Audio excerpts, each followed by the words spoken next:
What's up, guys? It is the captain speaking here today to bring you guys the recap on the Spartans Legacy Bangladesh War first round playoffs.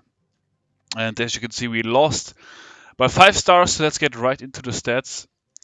And yeah, guys, here we are with War Match 126, 131, a 5-star loss. Really painful. Um, Yeah, how do I start? How do I explain this one, man? It's really tough. By the way, if I look really tired, that's because I am. Hasn't been the most fun of times, of course, lately.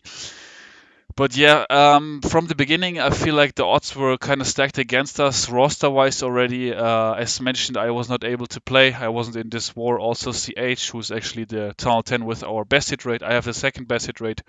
Wasn't able to play. We were supposed to play 2 Tunnel 10s each.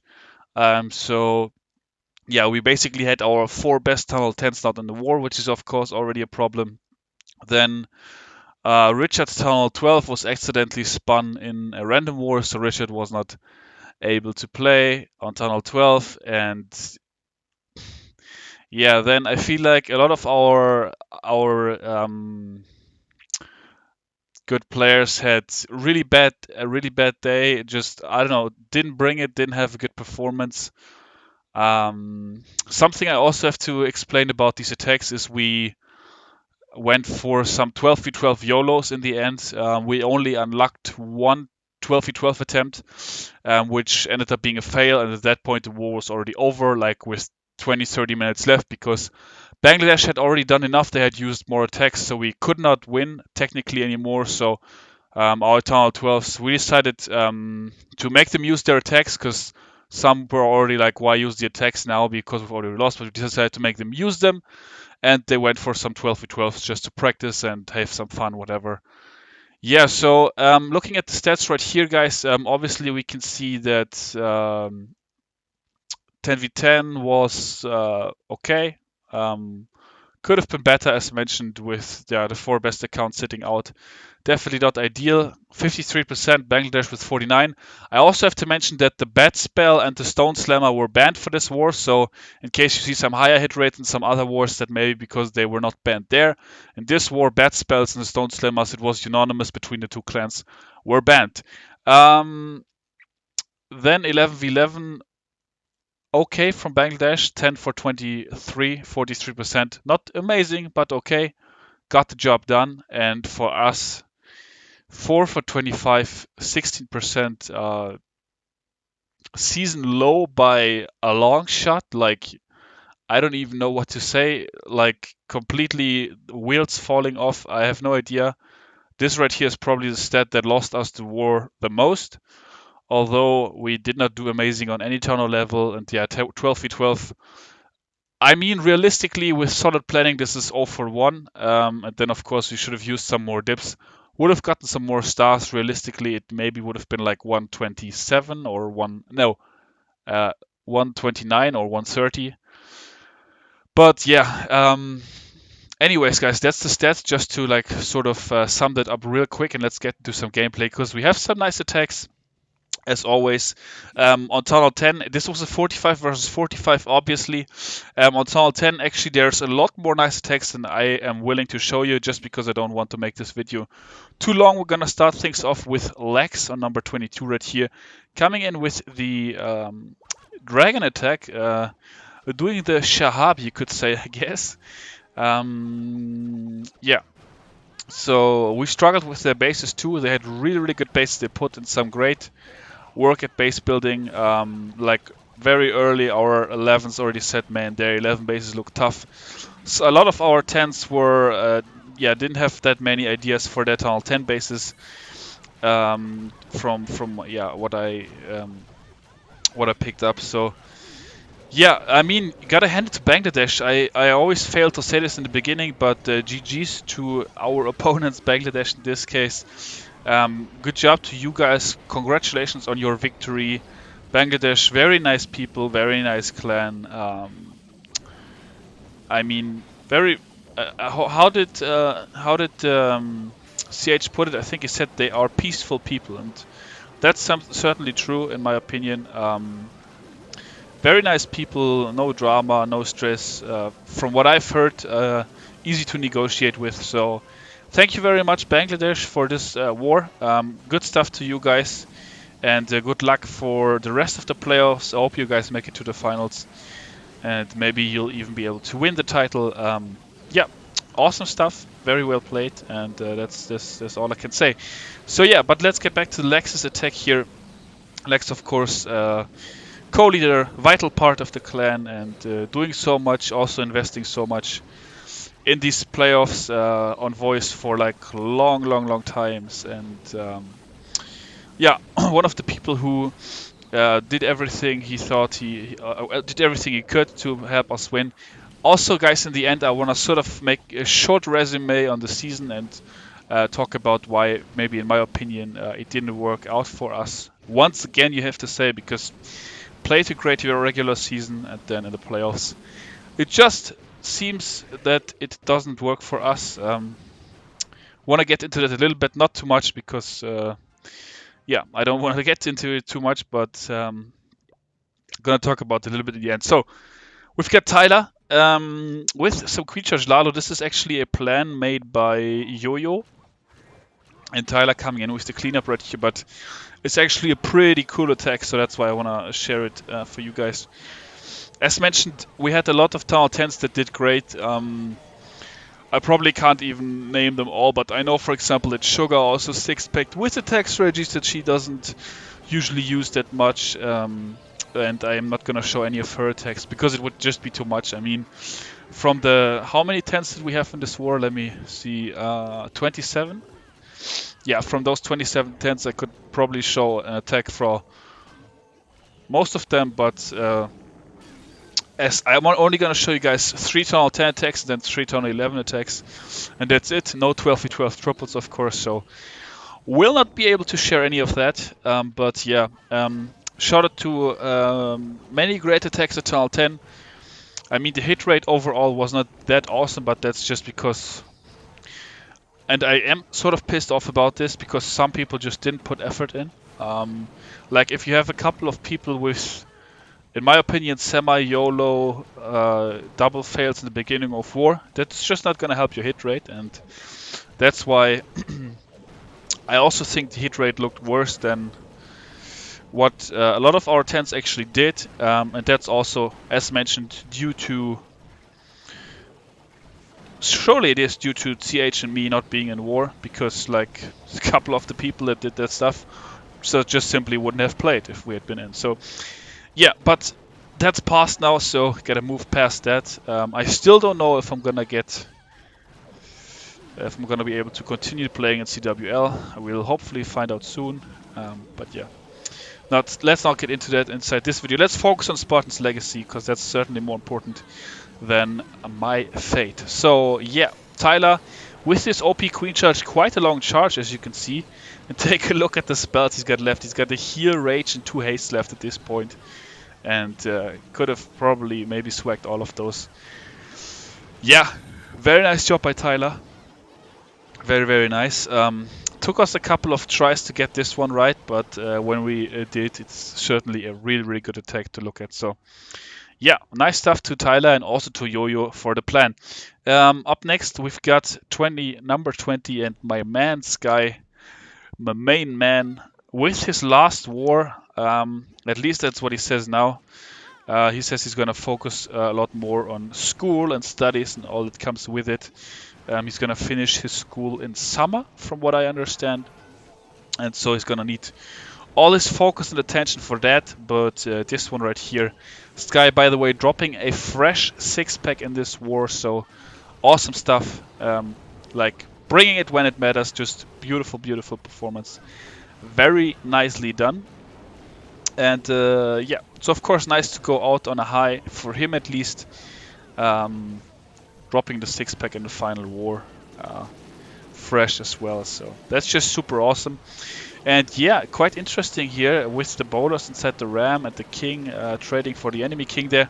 Actually meant to get a lot more value than he ended up getting.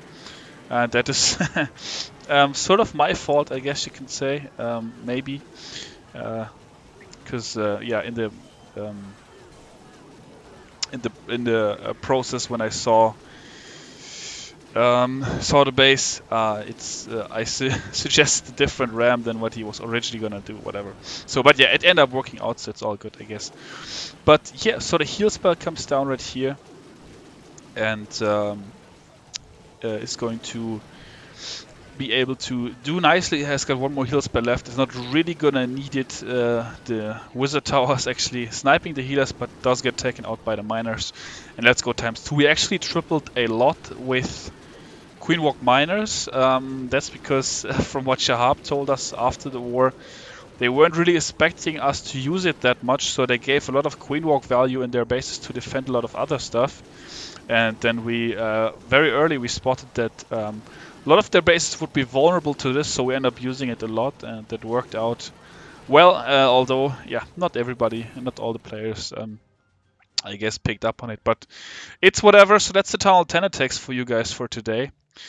Moving on to Town Hall 11. First of all, we've got the Hex with some more miners, guys, but I promise that's the last miner attack for this video, in case you are already sick of seeing them. And yeah, here we go. So Hex coming in is gonna use the scout loon there on the cannon, then gonna take out the mortar. That's already setting up the funnel for the entry point for his Queen Walk right here. Rage spell going down. This plan was created by Lloyd.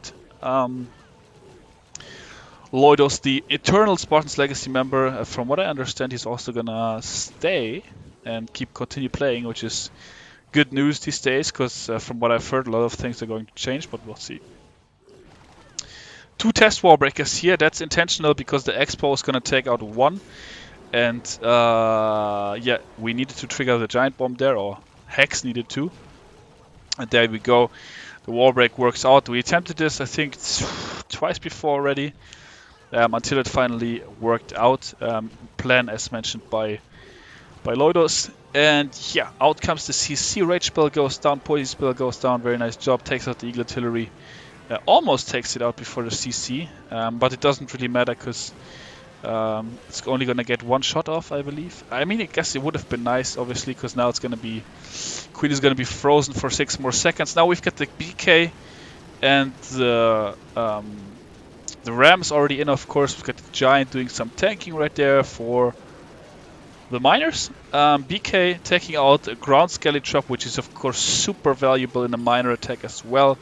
Wardenability, maybe a bit early by Hex, but yeah, it's gonna work out. Queen is eventually going to reroute, and at this point it looked like an overkill, to be honest. Didn't end up quite being that, but you guys will see. The Queen is actually able to take out the multi-inferno as well, and now it became a little closer than it needed to be, but he had more than enough left to... Actually, no, this wasn't really that close. I had a different attack in mind. He had enough troops, but it was semi-close on time. Now I remember. Yeah. No, I have a different attack in mind that actually ended up not tripling. Where it looked like an overkill, but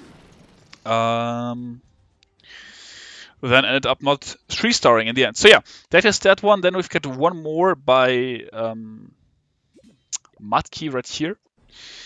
Very interesting army, as you guys can see. 4 loons, 7 E-Drags, a golem, and a battle ram, and 4 rages, 3 freezes. That's it. So yeah, got the Queen coming in behind the golem here. She's gonna do some good work on creating some pathing there, and the golem, of course, doing a beautiful job tanking. Is gonna go to the Tesla.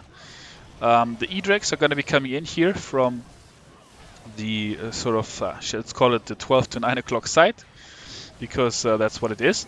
And the Queen ability gets used. 2 E-Drags sort of being dropped for like a funnel there. The BK has been taking out the Town Hall already. I completely missed that, showing that to you guys. Sorry about that. Now we've got the other E-Dragons coming in. We've got a Rage spell going down. We've got the defensive Clan Castle Dragon coming out. Freeze spell goes down on the Eagle Artillery. Up next, the Dragons are actually going to take out the Eagle Artillery here. There we go. Very nice. Yes, the E-Drags take it out. Now, a little bit late maybe on the Ram. This air defense over there was walkable, I think, so the queen took it out. And here we go. The ram is coming in. He's got these loons. He's gonna use them as backhand loons actually. And all of a sudden, all the defenses are gone. That's the magic with E-Drag. Sometimes, like you look at the base, and all of a sudden, what? Everything is gone. It's got some loons in the. You see this type of attack that you don't see that much in like CWL type wars. See it a lot with less good execution in casual wars. But it's pretty viable, as you can see, and yeah, takes out the space, no problemo whatsoever. Mudkey does very nice job. And then I've got one more for you guys today, and that's gonna be on number 9. We've got Boom grabbing himself a triple. This base, guys, this base was 99%ed twice. That's also sort of a story of the war that I forgot to tell. Time fails. I mean, so many time fails. Good bases, I guess. I mean, good bases. If you're gonna be able to hold the enemy to a lot of time fails, that speaks for your base building as well. So yeah, we got the queen going in right here behind the ram. The ram is opening up the path towards the Eagle artillery, of course. Out comes the CC. The ram, though, is going to be able to open up the path, and it's actually going to severely damage the Eagle artillery before it gets popped. Some loons come out, and they are going to be able to take out one of those air defenses. Very nice. And now it's time for the Lalo, of course. So he cut a pretty nice hole in this base. And where's he gonna Lalo from? Oh, okay, he's still waiting for the dragon. Of course, gonna baby drag the big drag with the help of the poison spell. It's I think gonna be a 1-for-1 trade, right? Yeah, should be. Okay, there we go. So the big dragon is down. Actually, I did not see this attack somehow. I don't know why. But yeah, in comes the hound. In comes the loons and the warden. Very quick and nice Lalo here from Boom. And with Eagle down, of course, it makes it so relaxing to Lalo this base, because usually you're always worried about, or I at least am always worried about doing everything quick enough to not take as many Eagle shots. And with the Eagle down, it's just so chill. I think he's already dropped the Skelly spell. Yeah, he has, and he's missed the queen. But thankfully, we've got some lava pups doing work, and the Skellies are gonna come back and also distract the queen, so the lava pups are gonna be able to finish the job on this queen, and that's gonna seal the deal for this attack and also for this video, guys. Yeah, I wanted to get a little bit into why we maybe didn't do so well, and that's just because I feel like there's in these playoff wars, I feel like there's sort of a lack of commitment by some people. Certainly not by all. There's people that are crazy committed. Like, I can't even shout all of them out. Like, Pero did, like, it's just crazy. Like what Pero did.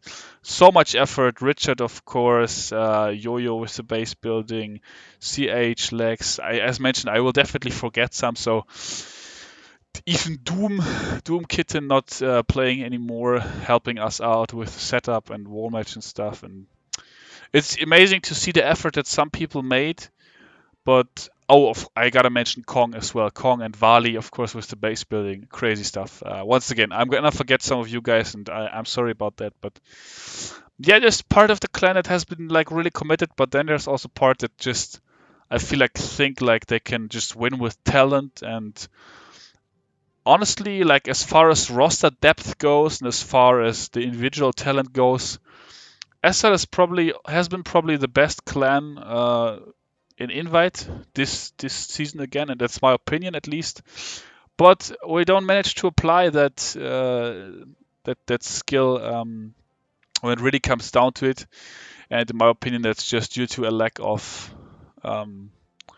commitment and working together, and that's something that we'll have to work on if Spartans Legacy is to be successful in the future. A lot of things will change, as mentioned. There's probably going to be some updates on that, guys, so in case you're interested in following SL, The journey is going to continue. Stay tuned to the channel for that. And yeah, that's going to do it for this one. That's going to do it for season 5 for us, unfortunately. Once again, GG's to Bangladesh. Good luck to you guys. And until next time, the captain will see you all later. Peace out.